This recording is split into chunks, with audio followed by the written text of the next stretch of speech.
যে বিয়েটা আমি করব কিনা। এবার ও এসে ওর বাবার সঙ্গে কথা বলে আর বলে যে বাবা তুমি বলো তো তুমি মন থেকে কি চাও। ওর বাবা বলে সত্যি কথা বলতে প্রিন্স অফ দিনবের মতো ভালো ছেলে আর আমি কখনোই পাবো না। একসময় আমি মারা যাব, তোমাকে প্রোটেক্ট করার মতো কেউ থাকবে না, কিন্তু তোমার যদি প্রিন্সের সঙ্গে বিয়ে হয় তাহলে সারা জীবন সে তোমাকে আগলে রাখবে। আমার মতে আমি আমার মেয়েটাকে এমন কারোর সাথেই বিয়ে দিতে চেয়েছিলাম। এদিকে আমরা জিংরানকে দেখি। জিংরান এসে জিয়াংশুকে বলে তুমি হঠাৎ করে ওই মেয়েটাকে কেন বিয়ে করতে রাজি হলে? ওর জন্য কি আর কোনো ছেলে পাওয়া যেত না? প্রিন্স বলে তোমাকে বললাম বিয়ে করতে, তুমি তো রাজি হলে না, তো ওর জন্য আর ভালো ছেলে কোথায় পেতাম, এজন্য আমি নিজেই রাজি হয়ে গিয়েছি। এটা তো আর বলবে না যে ওই মেয়েকে দেখে ক্রাশ খেয়েছে। এদিকে আমরা মিংতানকে দেখি, ও ওর মায়ের মেমোরিয়াল ট্যাবলেটের সামনে বসে বলছিল মা, বাবা যেহেতু রাজি হয়েছে তাছাড়া ছেলেটাও ভালো, সো আমি ওকে বিয়ে করব, তুমি আমাকে আশীর্বাদ করো। তবে বাবাকে ছেড়ে তুমি চলে গিয়েছো, এবার আমার বাবাকে ছেড়ে অন্য বাড়িতে যেতে খুবই খারাপ লাগবে। আর ওর বাবা বাইরে থেকে এই কথাগুলো শুনতে পাচ্ছিল।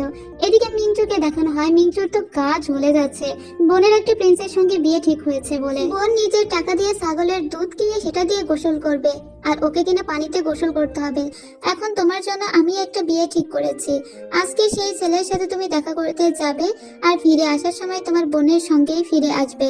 কিন্তু এটা মনে রেখো, পথে যদি কোনো বিপদ হয় তাহলে অবশ্যই তুমি আগে নিজেকেই রক্ষা করবে। এরপরে মিংচু তার যার সঙ্গে ব্লাইন্ড ডেট ফিক্স করা হয়েছে তার সঙ্গে দেখা করতে সোজা শহরে চলে আসে, এবং এখানে এসে প্রথমে ঘটকের সঙ্গে তার দেখা হয়। মূলত ঘটকদেরকে মেসমেকার বলা হয়।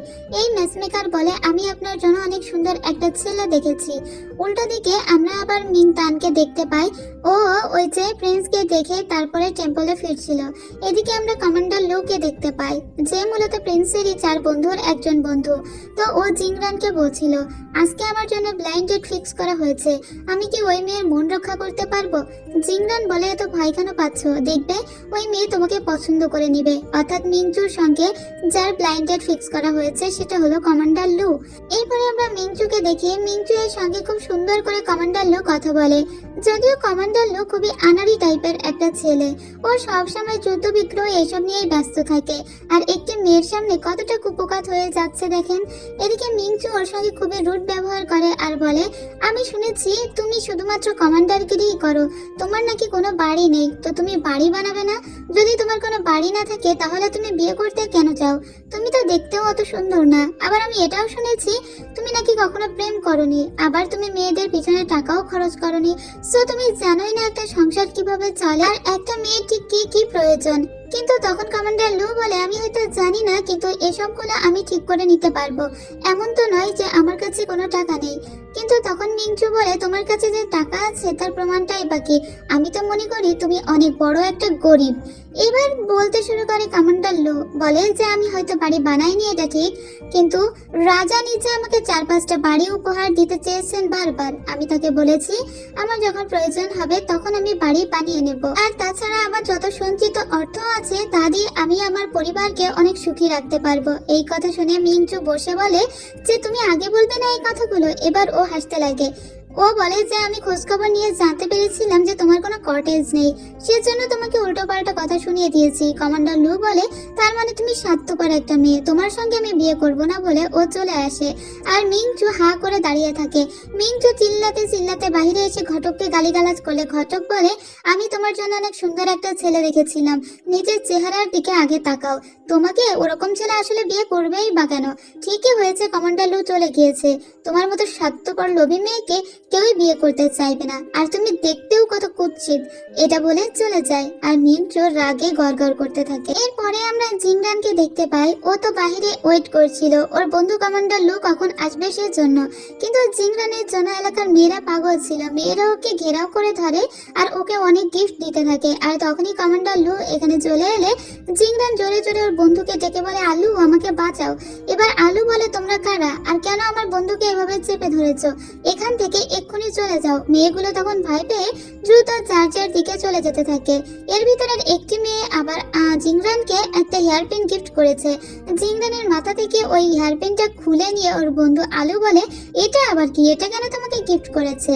তখন জিংরান বলে আমি জানি না, মেয়েগুলো পুরো উন্মাদ।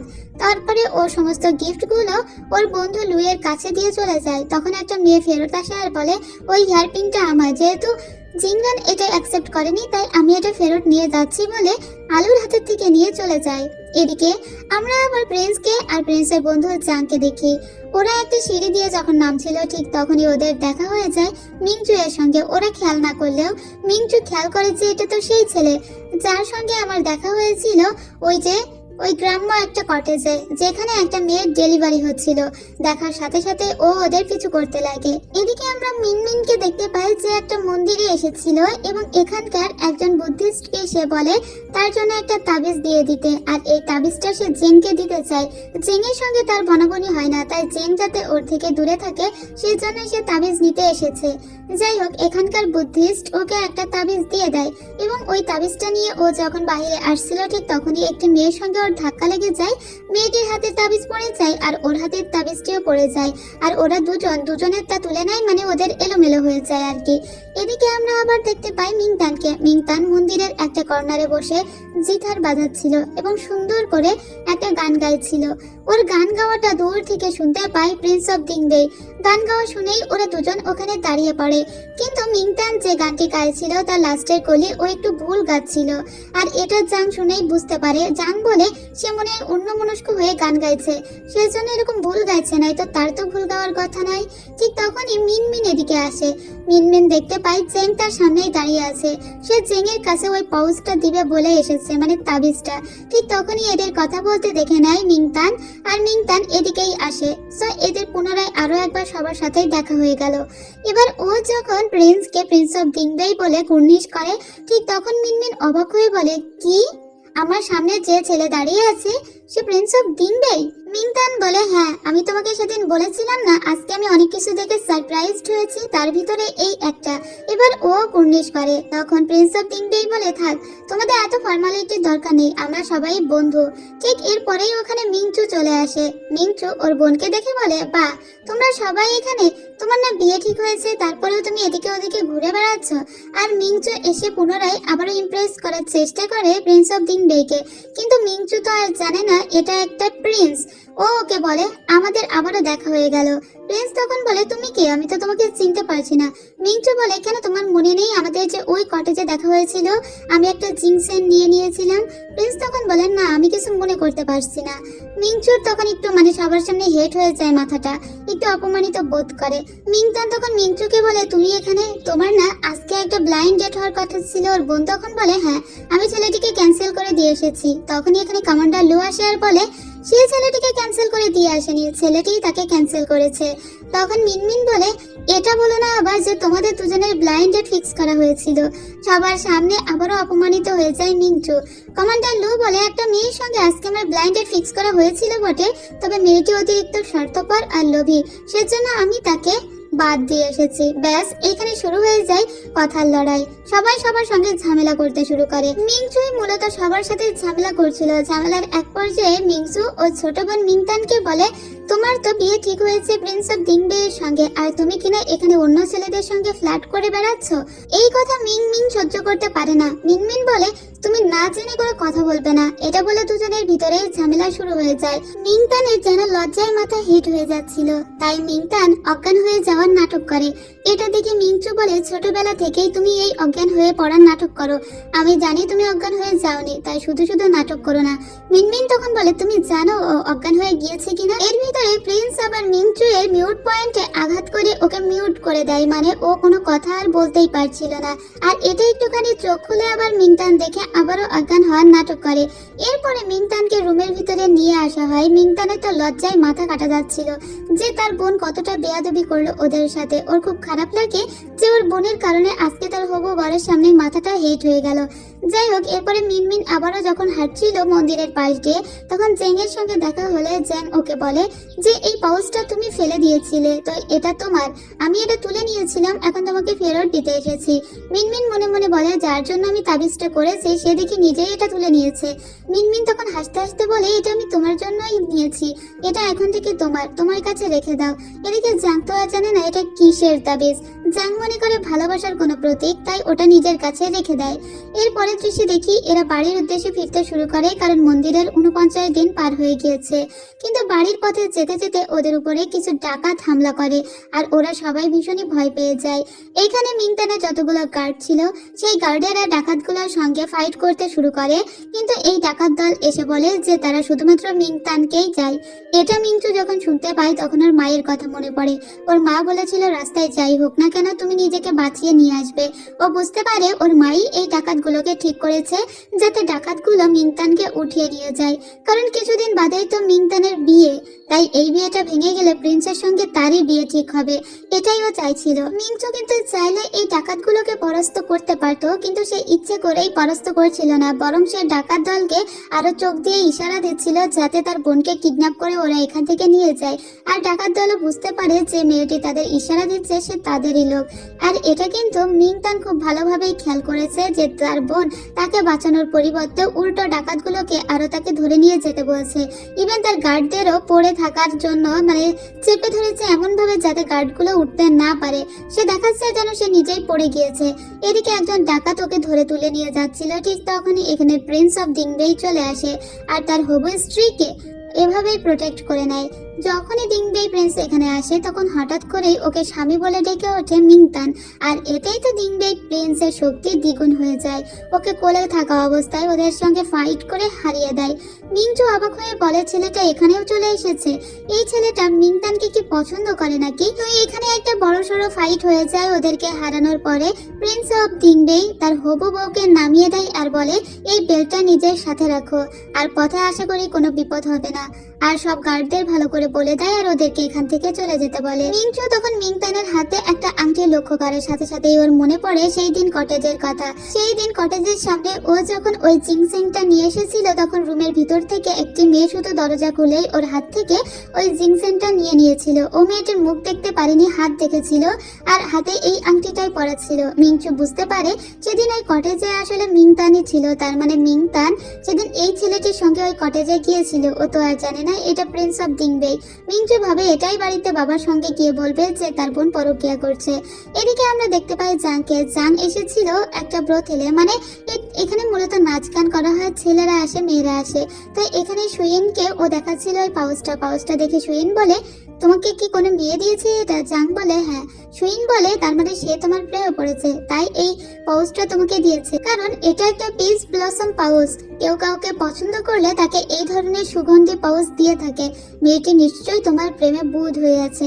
জাং তখন মনে মনে ভাবে মিনমিন তাহলে ওকে পছন্দ করে, সেজন্যই কি এই তাবিজটা দিল। আসলে আপনাদের মনে আছে তো মিনমিনের যে ওই তাবিজটা ওলটপালট হয়ে গিয়েছিল, ও তো সেটাই দিয়েছে একে। কিন্তু জাং ভাবছে তার ভালোবাসার প্রতীক এটা, তাই ওটাকে রীতিমতো পূজা করতে শুরু করেছে। এদিকে এরা সবাই বাড়িতে এসেছে। এতগুলো ডাকাত যে ওদের উপর আক্রমণ করেছিল তা মিংতানের বাবা জানতে পেরেছে। মিংতানের বাবা মিংচুকে বলে তুমি তো হুইপ মাস্টার, তুমি তো খুব ভালোভাবেই ওই ডাকাত দলকে হারাতে পারতে, তাহলে কেন তুমি ডাকাতগুলোকে হারালে না আর তোমার বোনকে সেভ করলে না? কেন ওখানে অন্য লোকজন এসে ওকে বাঁচালো?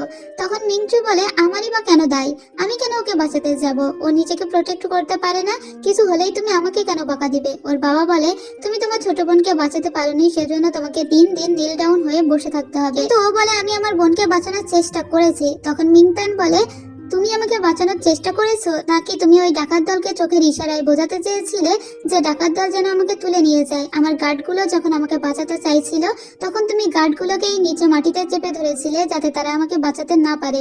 এই কথা শুনে ওদের বাবা আরো রেগে যায় আর বলে মিংচু তুমি এরকম একটা কাজ কিভাবে করতে পারো তোমার বোনের সঙ্গে? ও যা বলছে তা কি সত্যি? মিংচু বলে হ্যাঁ, ও যা বলছে তাই সত্যি। সব সময় সবকিছুতে তুমি আমার দোষারোপ করো, আর ও যে এত বড় দোষ করে তা জানো না? তুমি কি জানো ও অন্য ছেলের সঙ্গে ঘুরে বেড়ায়? আমরা যে কটেজ দিয়ে আসছিলাম সেই কটেজে আমি ওকে একটা ছেলের সঙ্গে দেখেছিলাম, যেখানে একটা মহিলার ডেলিভারি হচ্ছিল। সেই ডেলিভারি ও নিজে করাচ্ছিল, সেখানে ওর সঙ্গে একটা ছেলে ছিল, আর সেই ছেলেটি আজকে ওকে এসে বাঁচিয়েছে। আমার নিজেরও ওই ছেলের সঙ্গে কয়েকবার দেখা হয়েছে। ওই কটেজে একবার ওই ছেলেটির সঙ্গে দেখা হয়েছিল। রুমের ভিতর থেকে মিংতান ওই ছেলেটিকে বলছিল যে স্বামী আপনার স্ত্রীকে বাঁচানোর জন্য আপনি কি একটা জিনসেনও ক্রয় করতে পারবেন না? মিংচুর মা তখন বলে হ্যাঁ যে মিংচু ঠিক বলেছে, সেদিন আসলেই ওখানে মিংতান ছিল, কিন্তু এই বাড়ির দাসীরা বলে যে আমাদের ম্যাডাম এরকম নয়, সে অন্য কারোর সঙ্গেই পরকিয়া করতে পারে না। ঠিক তখনই এখানে চলে আসে প্রিন্স অফ ডিংবে আর বলে যে সেদিন আমার সঙ্গেই মিংতান গিয়েছিল ওই কটেজে, আর সেখানে একটি মহিলার ডেলিভারি হয়েছিল যেটা ছিল জি শুয়ানের ওই কাজিন, এবং মিংতানকে যে ছেলেটি আজকে বাঁচিয়েছে সেটাও আমি। সাথে সাথে ওর বাবা প্রিন্সকে কুর্নিশ করে বলে প্রিন্স অফ ডিংবে আপনি আমার প্রণাম নেবেন। ঠিক তখনই মিংচু অবাক হয়ে বলে প্রিন্স অফ ডিংবে, তার মানে তুমি একজন প্রিন্স আর তোমার সঙ্গে মিংতানের বিয়ে ঠিক হয়েছে। এবার সবকিছু পরিষ্কার হয়ে যায়, কিন্তু আলাদা করে মিংতানের বাবাকে ডেকে পাঠায় প্রিন্স আর বলে আপনি কি জানেন এই যে দুর্বৃত্তরা অ্যাটাক করেছিল মিংতানকে তা কে ভাড়া করেছিল? সেটা আপনার তৃতীয় স্ত্রী ভাড়া করেছিল, আর আপনার মেয়ে চেয়েছিল যাতে মিংতানকে ওরা ধরে নিয়ে যায়, তাতে মিংতানের ভার্জিনিটি নষ্ট হয়ে যাবে এবং তারপরে বিয়েটাও ভেঙে যাবে, আর বিয়ে ভেঙে গেলে আমার সাথে অন্য কাউকে তো আবারও বিয়ে দিতে হবে, মানে একটা রিপ্লেস করতে হবে, আর সেটা করার জন্য বেস্ট উপায় তো আপনার এই তৃতীয় মেয়ে, তাই না? ওরা তো সেটাই চেয়েছিল, ওরা চেয়েছিল মিংতানের বিয়ে ভেঙে দিয়ে আমার সঙ্গে মিংচু এর বিয়েটা ফিক্স করতে। ওর বাবা অবাক হয়ে বলে এত বড় সাহস ওদের। এবার ওর বাবা বলে এখনই মিংচুকে বিয়ে দিতে হবে, কিন্তু ও খুবই রাগী আর জেদি, ওর সঙ্গে আমি কার বিয়ে দেব? সাথে সাথে প্রিন্স অফ ডিংবে একটা ছেলে ঠিক করে ফেলে আর বলে ওই ছেলেটার সঙ্গে মিংচু এর বিয়ে দিলে কেমন হয়? ওর বাবা বলে তুমি তো ঠিকই বলেছো, ওর সঙ্গে যদি মিংচু এর বিয়ে দেওয়া হয় তাহলে মিংচুর রাগ ওই ছেলেটা কিছুটা কন্ট্রোল করে নিবে, আবার লিয়াংচু শহরে থাকবে যেটা এখান থেকে অনেক দূরে, তাহলে তো সে আর মিংতানের ক্ষতিও করতে পারবে না। বেশ ভালো সিদ্ধান্ত। এরপরে প্রিন্স অফ ডিংবেই বলে আর আপনি আপনার থার্ড ওয়াইফের কি করবেন সেটা কি সিদ্ধান্ত নিলেন? আমি বলি কি আপনার থার্ড ওয়াইফকে একটা টেম্পলে পাঠিয়ে দিন, মানে মন্দিরে, সেখানে সারা জীবন সে পাপের প্রায়শ্চিত্ত করুক। আমি চাই না মিংতানের আশেপাশে কোনো খারাপ লোক থাকুক। এরপরে আমরা একজন দাসীকে দেখি যে দাসী এসে মিংতানকে বলে আজকে আপনার পিতা তিনটা ব্যাপারে চরম সিদ্ধান্ত নিয়েছে। এক হলো মিংচু এর বিয়ে ঠিক করেছে এবং ছেলেটা বেশ ভালোই, যেটা সাজেস্ট করেছে প্রিন্স অফ ডিংবেই। আর তারপরে আপনার থার্ড মার্ডারকে তাকে পাঠিয়ে দেওয়া হয়েছে একটা মন্দিরে, দীর্ঘদিন ধরে মানে তার জীবনের সেই দিন পর্যন্ত সে ওখানেই প্রায়শ্চিত্ত করবে। কিন্তু এই কথা শুনে মিংতান বলে এটা একটু বেশি বড় শাস্তি হয়ে গেল না? তিনি তো কিছু করেননি। কিন্তু কিছুক্ষণ পরে ও বলে যে নিশ্চয়ই ওই গুন্ডাগুলোকে আমার ওই থার্ড মাদারই ভাড়া করেছিল, সেজন্যই হয়তো তাকে অত দূরে পাঠিয়ে দেওয়া হচ্ছে। এরপরে দাসী বলে আর 3 নম্বর ব্যাপারটা হলো খুব দ্রুতই আপনার বিয়েটা হয়ে যাবে প্রিন্স অফ ডিংবে এর সাথে, এবং আগামীকালকেই ওরা বিয়ের সমস্ত রকম জিনিসপত্র পাঠিয়ে দেবে এঙ্গেজমেন্ট উপহার স্বরূপ। আর সত্যি সত্যি এত এত জিনিস পাঠানো হয়েছিল। আপনাদের নিশ্চয় মনে আছে লিয়াং ফ্যামিলিও জিনিস নিয়ে এসেছিল, আর আজকে প্রিন্সও বিয়ের এঙ্গেজমেন্ট স্বরূপ জিনিস পাঠালো, তবে তার পরিমাণ ছিল অনেক বেশি। রাত্রেবেলা আমরা দেখতে পাই থার্ড মার্ডারকে পাঠিয়ে দেওয়া হচ্ছে সেই মন্দিরে রাত্রের অন্ধকারে। সে কাঁদতে কাঁদতে যাচ্ছিল, যেমন পাপ করেছে তেমন শাস্তিও পেয়েছে। আর এদিকে পরদিন সকালবেলা মিংচু সমস্ত কিছু গুছিয়ে নিয়ে লিয়াংজু শহরের উদ্দেশ্যে রওনা হয়, কারণ তার বিয়ে ওখানেই ঠিক হয়েছে।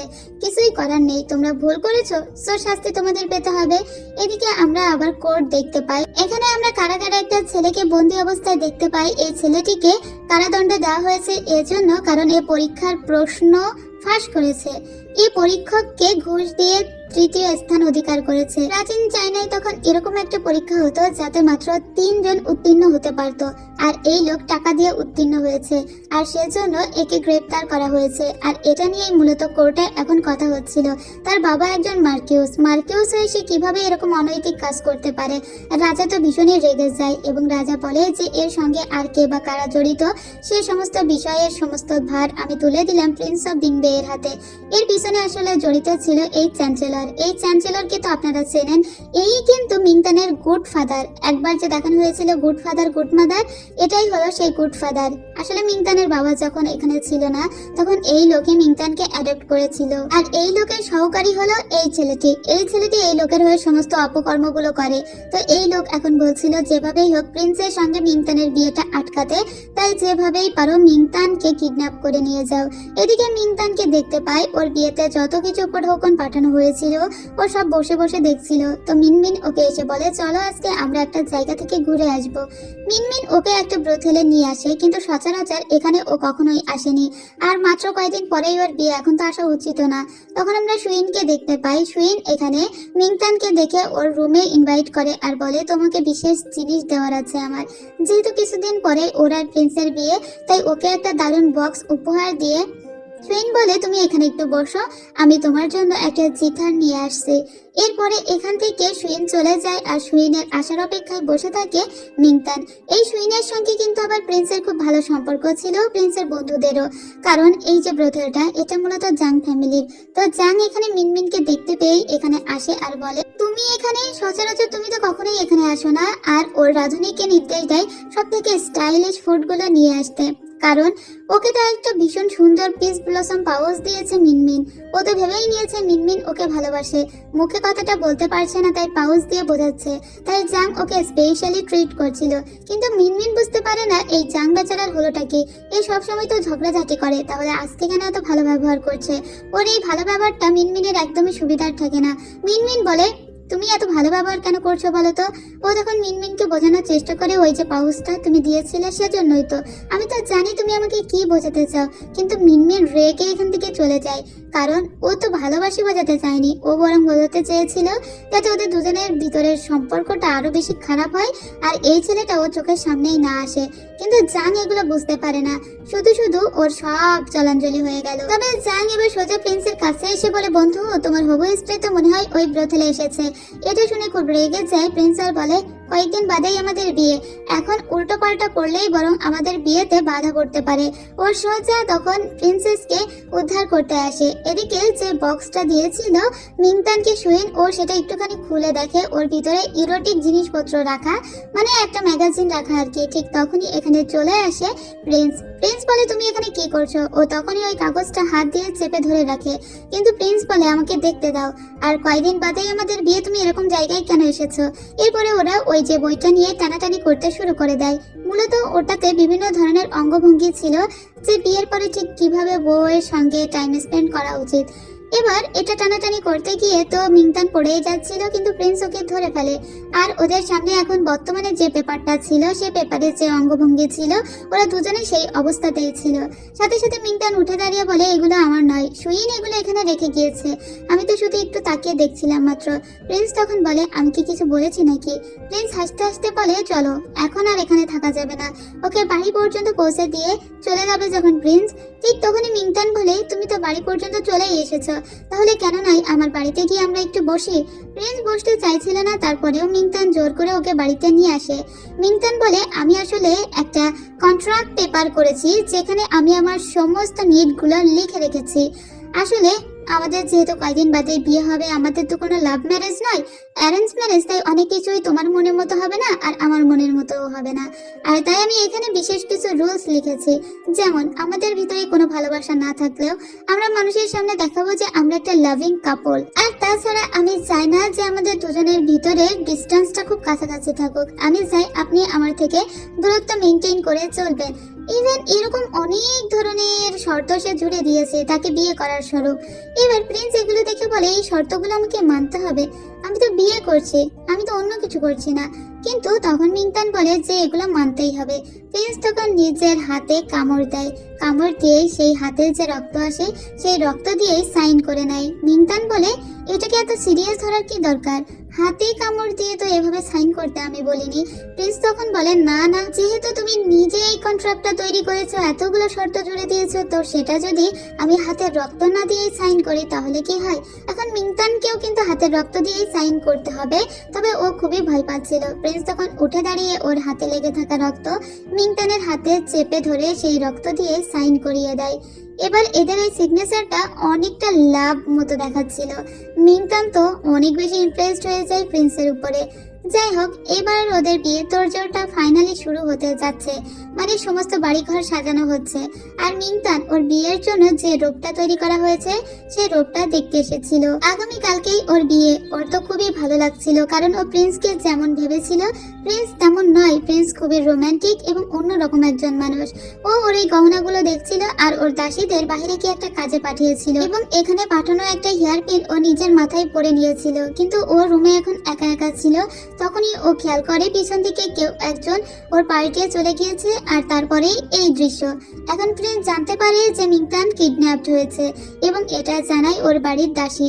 প্রিন্স খুবই চিন্তিত হয়ে যায়। প্রিন্স সোজা তখন মিংতানদের বাড়িতে আসে আর দেখে এখানে যা কিছু জিনিসপত্র ছিল সবই ঠিকঠাক আছে, শুধু মিংতান নেই। তখন প্রিন্স বুঝতে পারে এখানে কোনো ডাকাত আসেনি। যারা এসেছিল তারা ডাকাতি করতে আসেনি, বরং তারা মিংতানকেই টার্গেট করেছে। মিংতানের বাবা খুবই ভয় পেয়ে যায়। আগামীকালকেই বিয়ে, এখন মেয়ে উধাও, তাহলে সে সবাইকে মুখ দেখাবে কি করে? প্রিন্স তখন বলে, আপনি একদম চিন্তা করবেন না, আমি বোধহয় আজ করতে পারছি কে বা কারা এই কাজ করতে পারে। কে বা কারা চায় না আমি মিংতানকে বিয়ে করি। আপনি আপনার মতো আগামীকালকে যে আয়োজন অনুষ্ঠান তার সমস্তই চালিয়ে যাবেন। আমি যেভাবেই হোক মিংতানকে খুঁজে নিয়ে আসব। আর আমরা যদি সময় মতো উপস্থিত না হতে পারি তারপরে আপনি রাজার কাছে চলে যাবেন। তবে আপনি আমার উপর ভরসা করুন, আমি অবশ্যই মিংতানকে নিয়ে বিয়ের আগেই এখানে এসে যাব, এটুকু ভরসা করতেই পারেন। এরপরে আমরা হাইও সেক্টর কিছু আত্মঘাতী লোককে দেখতে পাই। মূলত এদেরকেই ভাড়া করেছে ওই চ্যান্সেলর। তো এখানে প্রিন্স অফ ডিংবে আগে থেকে জানতো ওর জন্য কিছু লোক ওয়েট করবে, তাই তার জেনারেলকে পাঠিয়ে দিয়েছে। আর সাথে পাঠিয়ে দিয়েছে অনেক সৈন্যকে, যারা হাইও সেক্টরের সঙ্গে খুব ভালোভাবে ফাইট করে ওদেরকে হারিয়ে দেয়। এদিকে আমরা মিংতানকে দেখতে পাই। মিংতানের হঠাৎ করে ঘুম ভেঙে যায়, মানে ও অজ্ঞান হয়ে গিয়েছিল। তখনই ও দেখে যে গভীর জঙ্গলের ভিতর দিয়ে ওকে নিয়ে যাওয়া হচ্ছে এবং ওর হাত বেঁধে রাখা হয়েছে। তখনই ও কথা বলতে শুরু করে এবং যে ওকে কিডন্যাপ করছে তাকে বলে, আমি তো তোমার কোনো ক্ষতি করিনি, আমি কাউকে বলবো না, আমাকে নামিয়ে দাও যে তুমি আমাকে কিডন্যাপ করছো। কিন্তু ওই লোক কোনো কথা না শুনলে মিংতান ওর মাথার কাঁটাটা বাইরে ফেলে দেয়, মানে হেয়ার পিনটা। পরদিন সকালবেলা দৃশ্য দেখানো হয়। বিয়ে তো রীতিমতো ঠিক হয়ে গিয়েছে, সমস্ত কিছুই জোগাড় যন্ত্র করা হচ্ছে এবং অলরেডি বিভিন্ন রকমের আত্মীয় স্বজন আসতে শুরু করে দিয়েছে। মিংতানের বাবা এখনো স্বাভাবিকভাবেই সমস্ত কিছু সামলানোর চেষ্টা করছে, কিন্তু তার দাসীদের কাছে বারবার জিজ্ঞেস করছে যে মিংতান ফিরেছে কিনা। এদিকে আমরা দেখতে পাই সেই চ্যান্সেলরকে, যেই মূলত এই সমস্ত কিছুর পিছনে দায়ী, এবং তার বউকে। এই মহিলাও কিন্তু স্বামীর সমস্ত কুকীর্তির কথা জানে। এই মহিলা তখন মিংতানের বাবাকে বলে, মিংতান কোথায়? আমি ওকে একবার দেখতে চাই, আমি ওর জন্য জেট দিয়ে তৈরি করা একটা চুড়ি নিয়ে এসেছি। এরপরে সে জোর করে মিংতানের রুমে ঢুকে পড়ে, যদিও ওনাকে কেউ ঢুকতে দিচ্ছিল না। এসে দেখে যে মিংতান বধূ সেজে বসে আছে। এই মহিলা বলে, আমি শুনলাম তোমার নাকি গলা ভেঙে গিয়েছে। তখন এখানে আরেকজন দাসী আসে আর বলে, হ্যাঁ, আমাদের ম্যাডামের মুখের কাপড়টা আপনি তুলবেন না, কারণ সে অলরেডি সেজে গুজে বসে আছে। স্বামী ছাড়া এই কাপড় কেউ তুলতে পারে না, কারণ আপনি যদি তার এই কাপড়টা তোলেন তাহলে ওরই অমঙ্গল হবে। আপনি তো ওর গুড মাদার হয়ে আপনি কি চাইতে পারেন যে আমাদের মিংতানের কোনো অমঙ্গল হোক? ওর গুড মাদার তখন আর কি বলবে, কাপড়টা তুলতে পারে না আর এখান থেকে চলে যায়। তখন মিনমিন এসে দেখে যে এখানে মাথায় কাপড় বেঁধে, মানে ঘুমটা দিয়ে বসে আছে মূলত তাদেরই এক দাসী। মিনমিন এখন সমস্তটা জানতে পারে যে গতকাল রাত্রে কি হয়েছিল, সমস্ত ঘটনা। তবে এখন তো বিয়ের সময় প্রায় চলে এসেছে। এই কথাগুলো বাইরে থেকে আবারও ওই চ্যান্সেলরের স্টেশনে। এদিকে একজন এসে জানায় যে এখনো পর্যন্ত ম্যাডাম ফেরেনি, কি করব, বিয়ের সময় তো চলেই এসেছে। এখন বাবার কাছ থেকে আশীর্বাদ নিয়ে মেয়ে বিদায় হয়ে এই বাড়ি থেকে চলে যাবে। বিয়ের শুভক্ষণ উপস্থিত, এখন মেয়েকে আনা হয়। কি আর করা যাবে, বাবা তো অনেক চিন্তায় আছে। মিংতানের বাবার অনেক কিছু বলার ছিল আশীর্বাদে, কিন্তু উনি ভয়ে ভয়ে মাত্র কিছু কথা বলেন, কারণ তার সামনে যে দাঁড়িয়ে আছে আদেও সে তার মেয়ে কিনা এখনো জানে না সে, কারণ সে জানে এখনো তার মেয়ে ফেরেনি। ঠিক তখনই ওই গুডমাদার আবারও ওর মুখের ঘোমটাটা তুলতে চায়, কারণ তার স্বামী বারবার তার গুডমাদারকে বলে দিয়েছে যে ওর মুখের ঘোমটা যেভাবেই হোক সবার সামনে তুলে ফেলবে, তাহলেই এই বিয়েটা পণ্ড হওয়া সম্ভব। কিন্তু কেউই এই ঘোমটা তুলতে দিচ্ছিল না, কারণ সবাই চায় ওর হাজবেন্ড এসেই ঘোমটাটা তুলুক। ঠিক তখনই এখানে প্রিন্স অফ ডিংবে আসে আর বলে, কে বা কারা আমার স্ত্রীর মুখ এত দর্শন করতে চাইছে, আমি এসে গিয়েছি। এরপরে এসে সে প্রথমে সবাইকে কুর্নিশ করে আর তারপরে বলে, যেহেতু সবাই দেখতে চাচ্ছে মিংতানের মুখ, সো আমি মিংতানের মুখটা তাদের দেখিয়ে দিই। এবার ও নিজেই ঘুমটাটা তুলতে বললে তখন মিংতান মুখের ঘুমটা সরিয়ে নেয়। সবাই তো অবাক যে এটা তো আসলেই মিংতান, কারণ ওর বাবা জানতো মিংতান এখনো ফেরেনি। আর এই লোক তো মানে চ্যান্সেলর ভেবেছিল মিংতানকে কিডন্যাপ করা হয়েছে, কিন্তু না, গতকাল রাত্রেবেলা যখন মিংতানকে নিয়ে যাওয়া হচ্ছিল মিংতান মনে মনে বলছিল যে আমার বাবা বলেছে প্রিন্স তুমি সব অবস্থায় আমাকে রক্ষা করবে, তাহলে এখন কেন আসছো না? ঠিক তখনই ওর সামনে প্রিন্স এসে উপস্থিত হয় আর সবাইকে মেরে কুপঘাত করে দিয়ে ওকে নিয়ে চলে আসে। আর এই ঘটনা কেউ জানতো না। এখন প্রিন্স তো ওকে বাঁচিয়েছে, প্রিন্সের প্রতি 100% ইমপ্রেসড হয়ে গিয়েছে মিংতান। এবার মিংতানের বাবাও বেশ খুশি হয় যে তার মেয়ে সবশেষে ঠিকঠাক ভাবে ফিরে তো আসতে পেরেছে। মিংতান এবার তার গুড ফাদার আর গুড মাদারকে বলে, আপনাদের ধন্যবাদ এই চুড়িটা গিফট করার জন্য। আমি জানি আপনারা আমাকে অনেক ভালোবাসেন, তাই আমি চাইবো আপনারা আমাকে ভালো করে আশীর্বাদ করুন যাতে আমি আমার স্বামীর সঙ্গে ভালোভাবে থাকতে পারি। এরপরে ও শ্বশুর বাড়ির উদ্দেশ্যে রওনা দেয়। ওর বন্ধুগুলো ওদের দিকে তাকিয়ে বলে, আমরা ভেবেছিলাম আমাদের 4 বন্ধুর ভিতরে সব থেকে শেষে বিয়ে করবে প্রিন্স অফ ডিংবেই, হয়তো বা ও কখনো বিয়েই করবে না, ও কখনো ভালো হাজবেন্ড হতে পারবে না, কিন্তু দেখো ও সবার আগে বিয়ে করে নিল এবং সে একজন গুড হাজবেন্ড। আর এই মেয়েটাকে যে ও অনেক ভালোবাসে সেটা ওর চোখ মুখ দেখলেই বোঝা যায়। এদিকে মিনমিন আসে এদের কাছে আর বলে, এখন থেকে তোমরা আমার দোলা ভাইয়ের বন্ধু, সো তোমরা যখন বিয়ে বাড়িতে এসেছো কিছু উপঢৌকন তো তোমাদেরও দেওয়া উচিত, তাই না? আর ও প্রত্যেকের কাছ থেকে অনেকগুলো টাকা নিয়ে নেয়। এরপরে মিংতান এবং তার হাজবেন্ড সবাইকে বিদায় জানিয়ে সোজা চলে আসে প্রিন্সের ম্যানশনে। এখানে আসার পরে যথারীতি আরো অনেক রিচুয়াল ছিল, সেগুলো করে ওদেরকে ভিতরে প্রবেশ করতে হয়। মিংতানের সামনে তখনও একটা পাখা ধরা ছিল আর সেটাকে স্বামী একটা কবিতা পড়ে শোনাবে, তাতে স্ত্রী যদি খুশি হয় তাহলে পাখাটা সরিয়ে দেবে। তো এখন প্রিন্স সুন্দর একটা কবিতা বলে শোনায় মিংতানকে, কিন্তু মিংতান তারপরেও পাখা সরায় না। সবাই হেসে উঠে বলে, নিশ্চয়ই কবিতাটা আমাদের রাজকুমারীর মন ছুঁয়ে যায়নি, আপনাকে এখন আরেকটা কবিতা বলে শোনাতে হবে। এরপরে প্রিন্স আরো নতুন করে আরেকটা কবিতা বলতে শুরু করে, যে কবিতায় ওদের প্রথম দিন যখন দেখা হয়েছিল সেই কথাটাও উল্লেখ করেছিল প্রিন্স। এই কথা শুনে মিংতান মনে মনে বলে, তুমি তার মনে রেখেছো আমাদের প্রথম দেখা হওয়ার সেই দিনের কথা? আমি সত্যিই খুবই খুশি হয়েছি যে তুমি সেটা মনে রেখেছো। কিন্তু এবারও ওর সামনের ফ্যান ও সরায় না। সবাই আবারও হেসে উঠে বলে, না না, এবারও তোমার কবিতা জমলো না, তুমি আরো একটা কবিতা বলো। তখন ও, জীবন মরণ দিয়ে তোমাকে ভালোবাসি, সারা জীবন তোমার সাথে থাকবো, এই টাইপের একটা কবিতা বললে মিংতান তখন ওর মুখের সামনে থেকে পাখাটা সরিয়ে নেয় আর দুজনের একটা শুভ দৃষ্টি হয়ে যায়। আর এরপরে আরো বেশ কিছু রিচুয়াল ছিল, যে একে অন্যকে খাইয়ে দিতে হবে, তারপরে একসাথে ওয়াইন পান করতে হবে, এরকম অনেক কিছু। সেসব কিছু সম্পন্ন করে ওরা দুজনের রুমে আসে, তবে এখনো রাত হয়ে যায়নি। কিন্তু যাই হোক, মিংতানের খুব কষ্ট হচ্ছিল, এত গহনা পরা, এত ভারী জামা কাপড় পরা, তাই ওকে সমস্ত কিছু খুলে একটু সাধারণ ভাবে থাকতে বলে ওর হাজবেন্ড, আর বলে আমি বাইরে আত্মীয় স্বজন সামলে আসছি। এরপরে ও বাইরে আসে। এখানে আসার পরে ও একটি লোকের দিকে তাকিয়ে থাকে। আসলে অনেক আগে থেকেই কিন্তু প্রিন্স জানে যে কে মিংতানকে কিডন্যাপ করেছিল। এই ছেলেটি যে মিংতানকে কিডন্যাপ করেছিল তা প্রিন্স জানে, কিন্তু ওর হাতে সেরকম কোনো প্রমাণ নেই। তারপরে প্রিন্স এটাও জানে যে এই লোকটি চ্যান্সেলরের হয়েই কাজ করে। তো ও এই ছেলেটির সামনে আসে, ওর সঙ্গে একটু ওয়াইন পান করে, তবে বুঝিয়ে দিয়ে যায় যে তুমি সাবধানে থেকো এখন থেকে, না হলে আমার হাত থেকে কেউ তোমাকে বাঁচাতে পারবে না। এরপরে ও বন্ধুদের সঙ্গে গল্প করলে ওর বন্ধুরা বলে, দেখো আমরা তোমাকে যে উপদেশ দিব তুমি সেভাবেই কাজ করবে, কারণ এরকম উপদেশ তুমি আর কোথাও ফ্রি টাকায় পাবে না। ওরা সবাই বলতে লাগে যে বিয়ের রাত্রে ঠিক কেমন করা উচিত, বউকে কিভাবে ভালোবাসা উচিত, ইত্যাদি ইত্যাদি অনেক কথা। ওকে যে কত রকমের পরামর্শ, কত রকমের উপদেশ ওর বন্ধুরা দিতে থাকে। প্রিন্স তখন বলে, তোমরা কয়জন বিয়ে করেছো, কয়টা বিয়ে করেছো শুনি আমি। এরপরে রাত হয়ে যায়। প্রিন্সকে এবার রুমে আসতে হয়, কারণ ওকে অলরেডি ডেকে পাঠানো হয়েছে। মিংতানের খুবই ঘুম পাচ্ছিল, ও তো বারবার ঢুলছিল ঘুমে। তখন দাসী দুজন এসে জানায় যে এক্ষুনি প্রিন্স এদিকেই আসছে। তখন ও দাসীদের বলে, আমাকে দেখতে কেমন লাগছে, দেখতে সুন্দর লাগছে তো, প্রিন্স আমাকে পছন্দ করবে তো? দাসী দুজন ওকে বলে, আপনাকে দেখতে একদম পরীর মতো লাগছে। এটা বলে দাসী দুজন চলে যায়, আর সাথে সাথেই এখানে প্রবেশ করে প্রিন্স।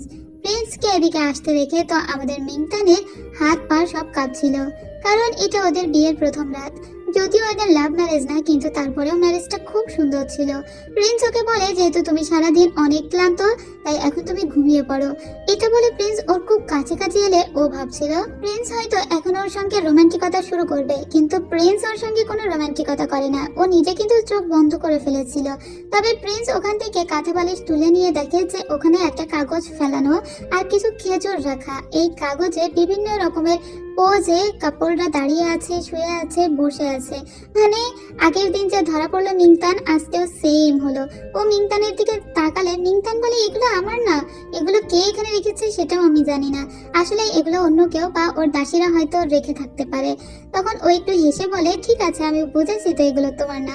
মিংতান তাও বলে, সত্যি সত্যি এগুলো আমার না, তুমি আমাকে বিশ্বাস করছো না? সত্যি এগুলো আমার না। তখন ওর হাজব্যান্ড বলে, ঠিক তো আছে, আমি জানি তো তোমার না, আরে তোমার হলেও অসুবিধা কি? এটা বলে ও কাঁথা বালিশ নিয়ে সোজা সোফায় চলে যায়। মিংতান লজ্জায় মরে যাচ্ছিল। মিংতান মনে মনে বলে, কেন যে আমি ওখানে সাইন করাতে গেলাম তোমাকে দিয়ে? আমি বলেছিলাম যে আমাদের এই বিয়েটা তো লাভ ম্যারেজ নাই, তাই এই বিয়েতে কিছু শর্ত থাকবে। আমিও চেয়েছিলাম যাতে তুমি আমার থেকে দূরে থাকো, কিন্তু এখন আমি চাচ্ছি যে তুমি আমার সাথে এই বাসর রাত্রি যাপন করো। উল্টো দিকে দেখো যে তুমি সোফায় গিয়ে ঘুমাচ্ছ, কেন যে সাইন করাতে গেলাম? আর এভাবেই বউকে শিক্ষা দিতে থাকে প্রিন্স। প্রিন্স কিন্তু জানে এসবে তার বউয়ের জ্বলে পড়ে যাচ্ছে, তারপরেও সে মজা নিচ্ছিল। এদিকে আমরা মিংতানের বাবাকে দেখি। মিংতানের বাবা বসে বসে চ্যান্সেলরের সঙ্গে ওয়াইন পান করছিল। ও এক পর্যায়ে চ্যান্সেলরকে বলে, জানো গতকাল রাত্রেবেলা আমার মেয়েকে কিডন্যাপ করা হয়েছিল। হাইও সেক্টের লোকজন ওকে কিডন্যাপ করেছিল। আসলে হাইও এরকম একটা সেক্ট যারা বিভিন্ন কিলার ভাড়া দিয়ে থাকে এবং বিভিন্ন লোকজন তাদেরকে ভাড়া করে থাকে সন্ত্রাসী কাজকর্ম করিয়ে নেওয়ার জন্য। এই কথা শুনে চ্যান্সেলর অবাক হওয়ার নাটক করলেও কিন্তু মিংতানের বাবা খুব ভালোভাবেই বুঝেছে এইসবের পিছনে চ্যান্সেলরই দায়ী। আজ রাতেই প্রিন্সকে একজন এসে ডাকে এবং ওই গার্ড জানায় যে কোনো একটা ঝামেলা হয়েছে। মানে আগের দিন যে একটা কেস নিয়ে এরা লড়ছিল, একটি ছেলে পরীক্ষায় অকারণে টাকা দিয়ে যে পাশ করেছে, সেই কেসের ব্যাপারেই কথা বলতে এসেছিল। মিংতানের পরদিন সকালবেলা ঘুম ভাঙলে ও দেখে ওর স্বামী অনেক সকালবেলা বেরিয়ে চলে গিয়েছে। এদিকে সেই মার্কিউসকে ধরা হয়, যে মার্কিউসের ছেলেই মূলত টাকা দিয়ে পাশ করেছিল। এই লোকের কাছে এখন বারবার জিজ্ঞেস করে প্রিন্স যে তোমার সাথে আর কে জড়িত আছে, কিন্তু ওই লোক কারোরই নাম বলে না। ওই লোকের কাছে এরকম কিছু প্রমাণ ছিল যে ঊর্ধ্বতন কর্মকর্তারা জড়িত আছে, কিন্তু ওই লোক স্বীকার করে না। এদিকে মিংতানের সঙ্গে এখন বাসার সবার দেখা হয়, যেহেতু শ্বশুর বাড়িতে ও একেবারেই নতুন এবং আজকে ওর প্রথম। ও উঠানে একটা দোলনা দেখে বলে, এই দোলনাটা কার? এ বাড়ি তো আগে কোনো মেয়ে থাকতো না। তখন ওদের দাস বলে যে এই দোলনাটা আমাদের হুজুর আপনার জন্য নিজে হাতে তৈরি করেছে, যাতে আপনি রিল্যাক্সে সময় কাটাতে পারেন। মিংতান এটা শুনে খুব খুশি হয় আর বলে, ইস, ছেলেটা মনে মনে কতটা থটফুল ভাবা যায়। এমনকি বাড়ির যে অ্যাকাউন্টেন্টের কাজকর্ম সবকিছু তাকে দেখানো হচ্ছিল, কিন্তু মিংতান ওদিকে ফোকাস করে না। মিংতান বাজারে ঘুরতে আসে। এখানে এসে তার একটা বান্ধবীর জড়োর সঙ্গে দেখা হয়ে যায়। এই জড়ো হলো ওই লোকের মেয়ে, যে লোক এখন কারাগারে আছে, যার ভাই টাকা দিয়ে পরীক্ষায় পাশ করেছে। জড়ো মিংতানকে এটা বলতে আসে যে আমি আমার বাবার জন্য কিছু খাবার নিয়ে ওনার সঙ্গে দেখা করতে চাই, তো তুমি কি আমার সাথে যাবে? ও তখন রাজি হয়ে যায়। এরপরে আমাদের মিলিটারি ক্যাম্প দেখানো হয়, যেখানে আজকে সমস্ত সৈন্যদের খাবার বিলি করছিল মিংতান। মূলত ওর নতুন বিয়ে হয়েছে, তো এখানকার মানুষদের খাবার দেবে, এটাই তো স্বাভাবিক। এবার একটা খাবারের প্যাকেট ওর স্বামীর কাছে নিয়ে আসে এবং ওকে যত্ন করে খাইয়ে দিতে যায়। তখন একজন সৈন্য এখানে বিশেষ কোনো কথা বলতে আসে, কিন্তু লজ্জায় পড়ে যায়। ওই সৈন্যকে আপাতত এখন যেতে বলে প্রিন্স এবং মিংতানকে বলে, তোমাকে এত দেখিয়ে দেখিয়ে আমাকে খাবার খাওয়াতে হবে না। মিংতান বলে, কিন্তু আমার শর্তের পেপারে তো এটাই লেখা ছিল যে সবার সামনে আমরা এটা দেখাবো যে আমরা লাভিং কাপল। আচ্ছা, তারপরে ও যখন এখান থেকে চলে যাবে, ওর হাজবেন্ডকে বলে, আপনি আমাকে এগিয়ে দিবেন না? তো ওর হাজবেন্ড ওকে এগিয়ে দেয়। রাত্রেবেলা যখন প্রিন্স বাড়িতে ফেরে, তখন ও দেখে ওর পুরো ঘরটা গোলাপের পাপড়ি দিয়ে সাজানো, যেটা দেখে প্রিন্স অনেক অবাক হয় আর বলে, নিশ্চয়ই প্রিন্সেস কোনো একটা রোমান্টিক মুহূর্ত কাটানোর জন্যই এরকমটা করেছে। এরপরে ও প্রিন্সেসের কাছে যায়। ওরা দুজনেই দুজনকে কিস করতে যাচ্ছিল, কিন্তু এই সমস্ত কিছুই ছিল প্রিন্সেসের কল্পনা। এমন কিছু এখনো হয়নি। মানে ও ঘর সাজিয়েছে এটা ঠিক আছে, কিন্তু এখনো প্রিন্স এখানে প্রবেশ করেনি। দাসী এসে জানায় প্রিন্স ফিরে এসেছে, কিন্তু তিনি স্টাডি রুমে আছে। এবার মন খারাপ হয়ে যায় মিংতানের, কারণ সে তার হাজবেন্ডের জন্য এত কিছু করেছে, সে কিনা এই রুমে এখনো এলোই না।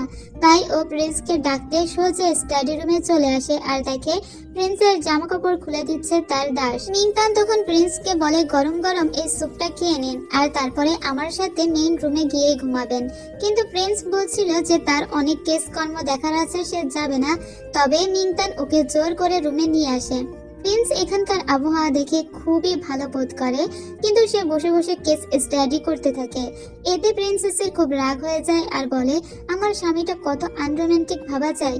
সে তার স্বামীকে বলে, আপনি আলো জ্বালিয়ে যদি এখন কেস স্টাডি করেন আমার ঘুম আসবে না। তাই আস্তে আস্তে প্রিন্স তার দিকে এগিয়ে আসে এবং আস্তে করে পর্দাটা খুলে দেয় যাতে কোনো আলো মিংতানের চোখে না লাগে। এতে মিংতান আরো বেশি এম্বারেসড হয়ে যায় এবং ওর একদম ভালো লাগছিল না। ও চাইছিল ওর হাজবেন্ডের সঙ্গে কোয়ালিটি টাইম স্পেন্ড করতে, তবে সেটা হচ্ছে না। তাই ও নিজেও একটা বই নিয়ে পড়া শুরু করে, তবে সেটাও উল্টো করে ধরেছিল, যেটা প্রিন্স দেখে একটু হেসে ওঠে। মিংতান যখন খেয়াল করে ও দ্রুত করে বইটা সোজা করে, কিন্তু ওর তো পড়তে একটুও মন চাচ্ছিল না। ও খালি এদিক ওদিক করে একসময় ঘুমিয়ে পড়ে। আর প্রিন্স যখন দেখে তার আদরের স্ত্রী ঘুমিয়ে পড়েছে, তখন ওকে পাচাকোলা করে সোজা বেডে নিয়ে এসে দেয় আর ওর দিকে তাকিয়ে থাকে অনেকক্ষণ। প্রিন্সের হাত চেপে ধরে প্রিন্সেস, কিন্তু প্রিন্স তখন একদম একটা চাদর দিয়ে প্রিন্সেসকে মুড়িয়ে দিয়ে বলে গুড নাইট। এটা বলে এখান থেকে চলে গিয়ে সোজা সোফায় গিয়ে ঘুমিয়ে পড়ে। প্রিন্সেস আসলে ঘুমায়নি, ও তখন চোখ খুলে বলে, আমার স্বামী আমাকে ছেড়ে কেন ওখানে গিয়ে ঘুমালো? তার কি কোনো সমস্যা আছে নাকি? সে কি বেডে পারফর্ম করতে পারে না? সে কি ফিজিক্যালি ফিট না? এইসব অনেক কিছু ভাবে। মানে স্বামী দূরত্ব বজায় রাখলে যে চিন্তাগুলো আসবে এই আর কি। পরদিন সকালবেলা যখন প্রিন্সেসের ঘুম ভাঙে, প্রিন্স ওর জন্য একটা ক্যারেজ নিয়ে আসে, কারণ আজকে ওদের দুজনেরই রাজ্যে যাওয়ার কথা আছে। সেখানে রাজা রানীর সঙ্গে দেখা করতে হবে। তো প্রথমে প্রিন্সেস ফেংজুর সঙ্গে দেখা হয় মিংতানের, এবং প্রিন্সেস ফেংজু ওকে অনেক কথাই চিমটি কাটতে লাগে, তবে প্রিন্সেস এগুলো উড়িয়ে দেয়। এরপরে আমরা রাজার সঙ্গে কথা বলতে দেখি প্রিন্সের। এদিকে আমরা রানীমাকে দেখি এবং রাজার স্ত্রী রানীকে দেখি। রানীমা এবং রানী আলাদা আলাদা।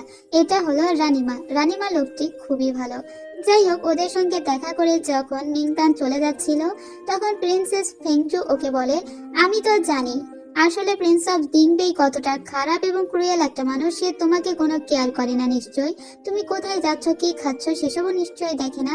এবার প্রিন্সেস ওকে কিছু না বলে চলে আসছিল, তখনই ফেংজু ওর দিকে পা বাঁধিয়ে দিলে প্রিন্সেস পড়েই যাচ্ছিল। তখনই প্রিন্স এসে ওকে ধরে ফেলে আর ফেংজুর সাথে সাথেই নাকটা কাটা যায়, কারণ ফেংজু সাথে সাথেই অপমানিত হয়ে গেল। এদিকে মিংতানের খুব লজ্জা করছিল, কারণ পুরো শহরের মানুষ এটা দেখছে।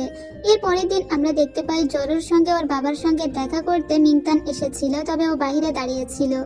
জরো বাসা থেকে কিছু খাবার রান্না করে ওর বাবার জন্য নিয়ে এসেছে, যদিও এখানে ওদের দুজনকে পাহারা দিচ্ছিল প্রিন্স নিজে। জরোর বাবা জরোর কানে কানে কিছু একটা বলে, আর তারপরে জরো রান্না খাবার খেয়ে সাথে সাথেই দেখা যায় রক্ত বমি করে অজ্ঞান হয়ে যায়। এতে জরো চিৎকার করতে লাগে। ওখানে একজন গার্ড যেয়ে দেখে যে জরোর বাবা মারা গিয়েছে। প্রিন্স তখন বলে যে জরোর আনা খাবার খেয়েই তো তার বাবা মারা গেল। এদিকে বাহিরে মিংতান ওয়েট করছিল। মিংতান দেখতে পায় জরোর বাবা মারা গিয়েছে এবং জরো খুব ভয় পেয়ে আছে। প্রিন্স তখন বলে, আমাদের নিজেদের ইনভেস্টিগেশনের স্বার্থে আমরা এখন জরোকে অ্যারেস্ট করছি, যেহেতু ওর আনা খাবার খেয়েই তার বাবা মারা গিয়েছে। জরো বলে, আমি এই ব্যাপারে কিচ্ছু জানি না, আমি আমার বাবাকে কেন মারবো? প্রিন্স বলে, আমরা জানি সেটাই, কিন্তু আমাদেরকে একটু কোঅপারেট করতে হবে। আর সেজন্য ওরা জরোকে আপাতত অ্যারেস্ট করে। এরপরে প্রিন্স বাড়িতে চলে আসে এবং প্রিন্সেসের জন্য